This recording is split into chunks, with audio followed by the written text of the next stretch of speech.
শেষে ভাইয়াটা চলে যাবে, খুব হৃদয় বিদারক কষ্ট। একজন প্রবাসী যখন তার বউয়ের কাছে আসে আর বউ থেকে যখন সে বিদায় নিয়ে যায়, আসলে অনেকটা খারাপ লাগে। যেমন হচ্ছে আমার এই ভাই আমাদের মেসেজ সেন্টারে মেসেজ করার জন্য আসছিল, আসলে ভাইয়াটা এখন চলে যাবে আর এই মুহূর্তে আমার অনেকটা খারাপ লাগতেছে।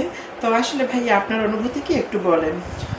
আমি আমি মনে করো বাড়ির বউয়ের কাছে যতটুকু ভালোবাসা আর কি পাই, তার চেয়ে আমি মানে আর কি বেশি খুবই মনের মানুষ।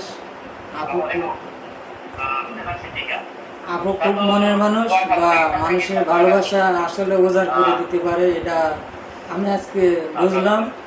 আপনারা সবাই আসবেন, আপু খুব ভালো মেসেজ দিতে পারে বা ভালোবাসা।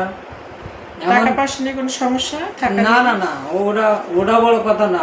আপু আমার যে খাওয়ান দিয়েছে বা খাওয়ানো